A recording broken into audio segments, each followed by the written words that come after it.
राधे राधे आप सभी को। आशा करती हूँ आप सभी अच्छे होंगे, अपनी लाइफ में अच्छा कर रहे होंगे हमेशा की तरह, और करना भी चाहिए। मैं हूँ नेहा, आपकी न्यूमरोलॉजिस्ट। आपका स्वागत करती हूँ मेरे चैनल रिकॉर्डिंग नंबर्स में। तो आज हम बात करने वाले हैं नंबर 7 की व्यक्तित्व के बारे में। तो चलिए शुरुआत करते हैं बिना देरी के। तो गाइस, नंबर 7 जो है वो, उसके ऊपर प्रभाव होता है नेपच्यून ग्रह का, जिसको बोलते हैं केतु। नंबर 7 केतु ग्रह से प्रभाव होता है। और जो केतु हैं वो हैं राहु के धड़ का पार्ट। मैंने आपको स्टोरी सुनाई थी समुद्र मंथन की। उसमें जो एक स्वर भानु नाम का राक्षस था, उसको जब गले से काट दिया गया। अब क्योंकि वो अमृत पी चुका था तो इसलिए वो जिंदा रहा, और उसके सर का जो भाग है वो राहु रिप्रेजेंट करता है, और जो धड़ का पार्ट है, जो कि उसकी बॉडी है, वो रिप्रेजेंट करती है केतु ग्रह को। तो नंबर 7 वाले लोग केतु ग्रह से संबंध रखते हैं। तो मैं आपको बताती हूँ केतु ग्रह किस तरह से आपकी लाइफ पर प्रभाव डालता है। जो केतु ग्रह है वो एक तरह से विजडम का प्लेनेट है, मतलब बहुत ज्यादा समझदारी इनमें होती है।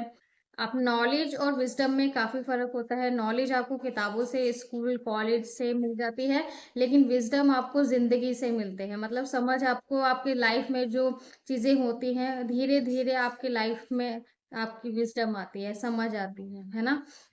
और साथ में ये लोग बहुत ज़्यादा स्पिरिचुअल होते हैं। स्पिरिचुअल मतलब आध्यात्मिक होते हैं, और रिलीजियस होते हैं, धर्म को मानने वाले होते हैं।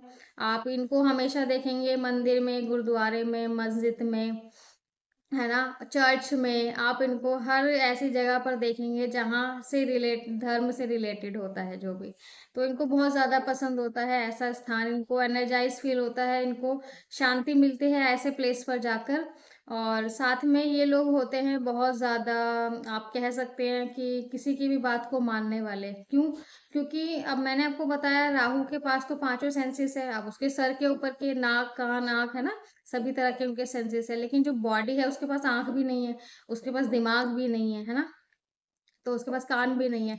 तो इस चीज में इनके थोड़े नेगेटिव पॉइंट्स आ जाते हैं। वैसे तो ये विजडम वाले होते हैं, बहुत इनके अंदर समझ होती है, लेकिन फिर भी आप बाय लक कह सकते हैं इनके अंदर ये चीज होती है कि कोई भी इंसान इनको कुछ भी कह देगा ना, ये वही करने लग जाता है। मतलब अपना इतनी बुद्धि नहीं लगाते ये लोग, क्योंकि माइंड नहीं है ना, तो इसलिए बुद्धि नहीं लगाते ये लोग कि क्या सही है और क्या गलत है।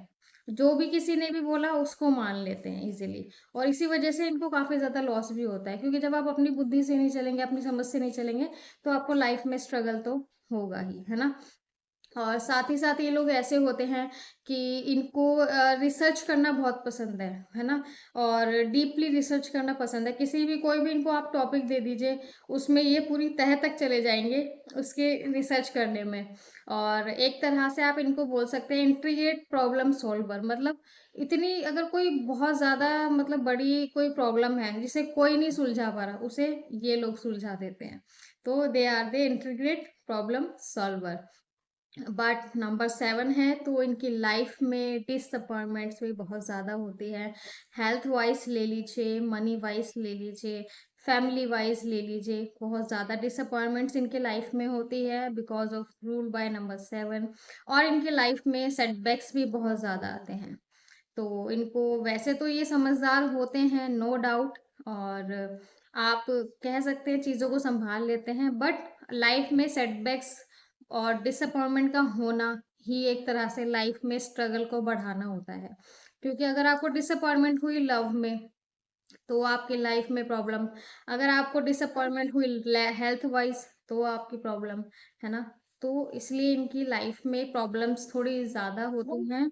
और साथ ही साथ ये लोग ऐसे होते हैं कि उदार दिल के होते हैं ये लोग, दूसरे को जल्दी से नुकसान नहीं पहुंचाना चाहते। और ये लोग हमेशा बिलीव करते हैं कि किसी को दान पुण्य करने में हमेशा बिलीव करते हैं। किसी गुरुद्वारे में, मंदिर में, कहीं भी दान पुण्य करना हो, they are the first person जो कि कोशिश करते हैं। चाहे इनकी किसी भी तरह के लेवल के ये लोग हों, लेकिन कोशिश करते हैं दान पुण्य करने की। इनको कोई नीडी पर्सन नजर आ जाता है, ये उसकी हेल्प करने में लग जाते हैं। और इनके लिए बस प्रॉब्लम यही है कि ये थोड़ा अपने हिसाब से नहीं चल पाते। अब क्योंकि प्रॉब्लम है इनकी लाइफ में ही ऐसा लिखा हुआ है, लेकिन इनको सोचना चाहिए इस बारे में और थोड़ा अपनी समझ का भी इस्तेमाल करना चाहिए सो दैट इनकी लाइफ थोड़ी और पीसफुल हो और थोड़ी और इनके लाइफ में स्मूथनेस आ पाए, है ना? और साथ ही साथ इनका जो मैरिड लाइफ मैं बोल सकती हूँ, थोड़ा क्वेश्चन मार्क होता है मैरिड लाइफ के लिए। बट अगर इनकी मैरिड हो जाती है तो कुछ ना कुछ इनस्टेबिलिटी इनके लाइफ में आ जाती है। तो इसलिए आपको थोड़ा सोच समझकर अपने शादी पर ध्यान देना चाहिए। सोच समझकर ही आप स्टेप लीजिए। ये नहीं कि आपकी उम्र हो गई है या फिर आपको कोई ऑफर अच्छा आ गया है तो आप शादी कर लें, नहीं। आपको पूरा सोचना समझना है और अपना टाइम लेना है टू गेट मैरिड, ओके। और इन लोगों को घूमना फिरना बहुत पसंद है, खासकर ऐसी जगहों पर जहाँ पानी हो, समुद्र हो, नदियाँ हो, ऐसी जगह पर इनको घूमना बहुत ज़्यादा पसंद है। और अदर कंट्रीज़ में इनको घूमना ज़्यादा पसंद है। बट साथ ही साथ इन लोगों में लो कॉन्फिडेंस भी होता है। और अब क्योंकि नेपच्यून है, केतु है, तो ये मून से भी रिलेट करते हैं, चंद्रमा से भी रिलेट करते हैं। तो इनकी इमोशंस भी अप एंड डाउन होते रहते हैं, तो इनको इस चीज़ पर भी थोड़ा ध्यान देना चाहिए। और साथ ही साथ ये इंट्रोवर्ट भी होते हैं। और ये थी बात आपके लिए। और नंबर 7 के जो लोग होते हैं, जैसा कि मैंने आपको प्रीवियस वीडियोस में भी बताया है, ओवरऑल पर्सनैलिटी के बारे में नहीं है। सबके अपना चार्ट बर्थ होता है, लोशो ग्रिड होती है, उसमें रिपीटेड नंबर्स, उसमें मिसिंग नंबर्स आपके ऊपर इम्पैक्ट डालते हैं। उसके साथ ही आपकी ओवरऑल पर्सनैलिटी आती है, राइट? तो आपके अंदर ये कुछ पॉजिटिव और नेगेटिव इम्पैक्ट हो सकते हैं जो मैंने आपको बताए। अगर आपका केतु नेगेटिव है तो मैंने आपको जैसे बताया कि ये लोग बहुत दान पुण्य करते हैं। अगर नेगेटिव हुआ तो ये दान पुण्य कम करेंगे, दूसरों का लेना ज़्यादा पसंद करेंगे। और मैंने आपको बताया कि ये लोग मतलब स्वाभिमान बहुत ज़्यादा होता है इनके अंदर, किसी की हेल्प लेना पसंद नहीं करते। ये आता है पॉजिटिव पॉइंट में। और अगर ये लोग सबकी हेल्प लेते रहते हैं, हमेशा इनको किसी की हेल्प की ज़रूरत पड़ती रहती है, तो ये थोड़ा आ जाता है नेगेटिव पॉइंट में। तो आप देखिए आपके अंदर जो पॉइंट्स हैं वो पॉजिटिव हैं या नेगेटिव हैं। एंड आप कोशिश कीजिए उन चीज़ों को पॉजिटिविटी में बदलने के लिए। देखिए कोई भी चेंज होता है वो चेंज नहीं होता है अगर वो चीज़ अच्छे के लिए की जाए, वो होता है अपग्रेडेशन। चेंज वहाँ माना जाता है जहाँ आप कुछ गलत सीख रहे हो या गलत कर रहे हो और उस चीज़ को बढ़ावा दे रहे हो, वो होता है चेंज। अगर आप कुछ गलत ऑलरेडी कर रहे हैं और उसको सही करने के लिए आपको बताया जा रहा है और आप उसमें बदलाव करते हैं, तो उसे बोला जाता है अपग्रेडेशन करना। तो अपनी लाइफ में आप अपग्रेडेशन करते रहिए और कोशिश कीजिए अपने हिसाब से, अपने समझ से चलने की। और अपना ध्यान रखिए, अपने परिवार का ध्यान रखिए। आज के लिए इतना ही। हम मिलते हैं नेक्स्ट वीडियो में और नेक्स्ट वीडियो में हम बात करेंगे मूलांक नंबर 8 के बारे में। ओके, सो आप ध्यान रखिए अपनी फैमिली का भी। Bye bye.